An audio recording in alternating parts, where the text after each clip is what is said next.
Assalamualaikum warahmatullahi wabarakatuh. Perkenalkan, nama saya Azhara Khairani dari Fakultas Ekonomi dan Bisnis Islam, jurusan Ekonomi Syariah, dengan NIM 2020602054. Baiklah, kali ini saya akan menjelaskan tentang dasar-dasar ekonomi Islam dengan mata kuliah Mikroekonomi Islam, dosen pengampu Ibu Melis. Bidang ekonomi terdiri dari dua. Yang pertama berdasarkan ilmunya, dan yang kedua berdasarkan sistemnya. Yang pertama berdasarkan ilmu. Ilmu ekonomi adalah ilmu yang mempelajari perilaku individu dan masyarakat dalam menentukan pilihan penggunaan sumber daya yang langka dengan atau tanpa uang, menurut jumlah dan menjaga pengadaan faktor produksi. Yang kedua berdasarkan sistemnya. Yang pertama sistem kapitalis.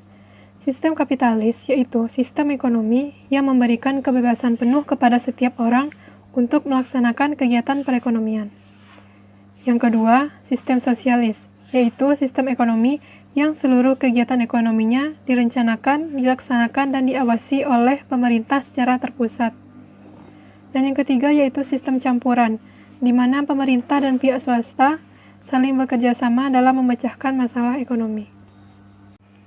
Selanjutnya, ada macam-macam azas dan kaidah sistem ekonomi Islam.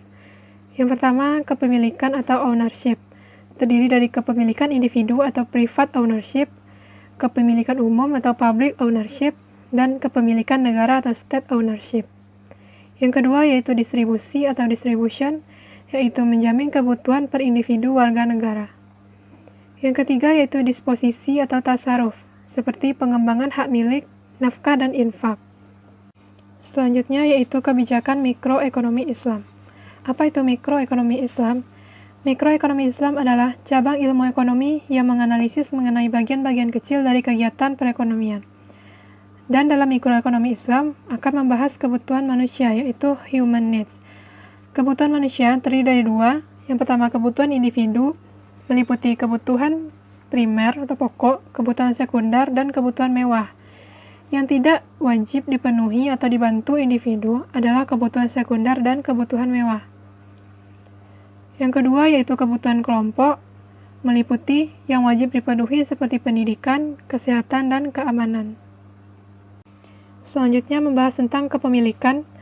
Kepemilikan adalah izin pembuatan syariat untuk memanfaatkan zat dan jasa tertentu, yang menyebabkan pemiliknya berhak mendapatkan kegunaan serta mendapatkan kompensasi darinya.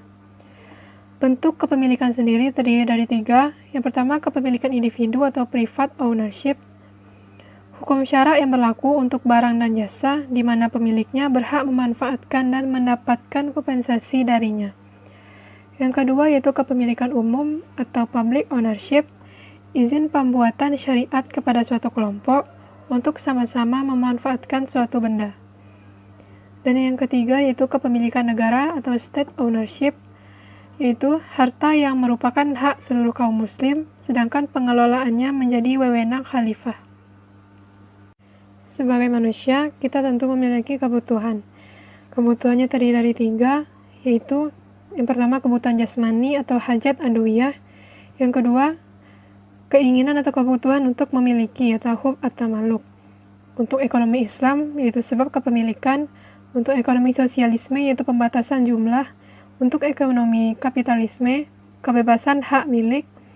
Dan yang ketiga yaitu naluri survival atau bertahan hidup. Sebab-sebab kepemilikan terdiri dari tiga.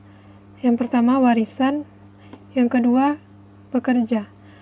Cara memperoleh kepemilikannya dengan yang pertama menggali kandungan bumi, berburu sebagai makelar atau penghubung atau perantara kedua belah pihak, mudarobah atau kerjasama, musakot atau kerjasama antara pemilik kebun dengan orang yang memelihara kebunnya, dan ijarah atau sewa-menyewa.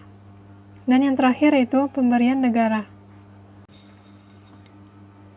Disposisi atau tasarruf. Dari kepemilikan barang dan jasa menghasilkan disposisi atau tasarruf, yaitu pengembangan hak milik, nafkah, dan infak. Hukum syarak dalam memanfaatkan barang dan jasa. Yang pertama yaitu infak atau perbelanjaan, meliputi yang pertama faktor hubungan, yaitu seperti wasiat atau hadiah, dan yang kedua yaitu faktor nafkah, seperti hubungan antara ayah dengan anak. Dan yang kedua yaitu pengembangan harta, meliputi pertanian atau ziro'ah, perdagangan atau jaroh, dan perindustrian atau sina'ah. Dan yang ketiga yaitu tanah. Selanjutnya yaitu hukum tanah pertanian. Perkembangan tanah pertanian terdiri dari dua. Yang pertama yaitu eksistensi tanah pertanian, meliputi pembelian lahan, memagari atau tahjir, menghidupkan tanah yang mati atau ihya al-mawat, dan pemberian negara pada petani. Yang kedua yaitu intensifikasi tanah pertanian, seperti yang wajib mengelola tanah dan haram menyewakan tanah pertanian. Hukum perdagangan. Bentuk perdagangan terdiri dari dua jenis. Yang pertama perdagangan domestik dan yang kedua perdagangan luar negeri. Dan perdagangan ini ada yang halal dan yang haram. Perdagangan yang halal seperti barang dengan barang atau uang dengan uang. Misalnya jual beli, saham, istisna atau akad pemesanan suatu barang, saf atau jual beli antara barang sejenis maupun tidak sejenis. Dan perdagangan yang haram seperti riba, gab fahisi atau tadlis, penipuan, maupun penimbunan barang. Selanjutnya ada hukum perindustrian. Hukum pabrik atau kilang mengikuti hukum barang yang diproduksinya. Hukum produk atau barang yang diproduksi terdiri dari milik individu, milik umum, dan milik negara. Ada produk halal atau kilang yang halal, dan ada pula produk atau kilal yang haram. Selanjutnya ada hukum syariah. Syariah adalah akad antara dua orang atau lebih, yang keduanya sepakat untuk melakukan kerjasama dalam bentuk kekayaan dengan tujuan untuk mencari keuntungan. Hukum syariah dalam Islam adalah yang pertama yaitu akad syar'i, yang kedua yaitu orang yang boleh melakukan tasarruf, dan yang selanjutnya yaitu objek akad atau sesuatu yang bisa diakadkan.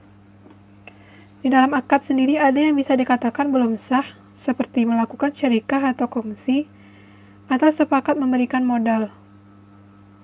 Dan dapat dikatakan sah apabila sepakat melakukan syariah dalam urusan tertentu dan objek yang dijadikan adalah berupa barang atau jasa.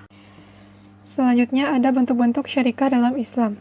Yang pertama yaitu syarikah amlak, itu zatnya barang, dan yang kedua itu syarikah ukut, pengembangan harta yang terdiri atas A. Syarikah inan atau badan-badan ditambah harta, B.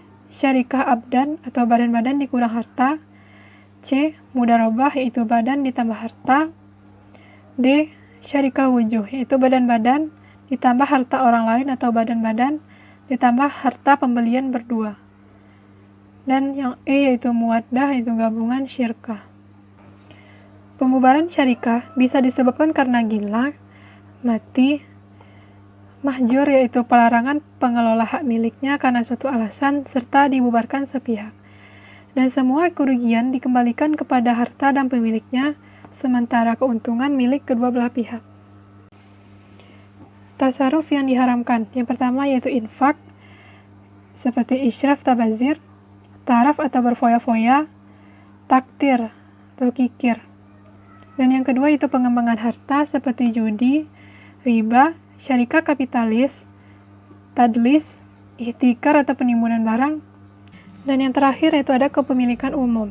Bentuk dan ciri harta milik umum. Yang pertama itu fasilitas umum. Hilangnya fasilitas umum ini menyebabkan sengketa bagi masyarakat. Yang kedua yaitu bahan tambang yang tidak terbatas, seperti air, minyak, emas, dan lain-lain. Yang ketiga yaitu sumber daya alam. Sumber yang sifat dan pembentukannya menghalangi dimiliki secara perorangan. Izin pembuatan syariat dalam suatu kelompok untuk sama-sama memanfaatkan suatu benda. Sekian penjelasan dari saya. Saya mohon maaf apabila ada salah dan kekurangan. Saya sudahi. Assalamualaikum warahmatullahi wabarakatuh.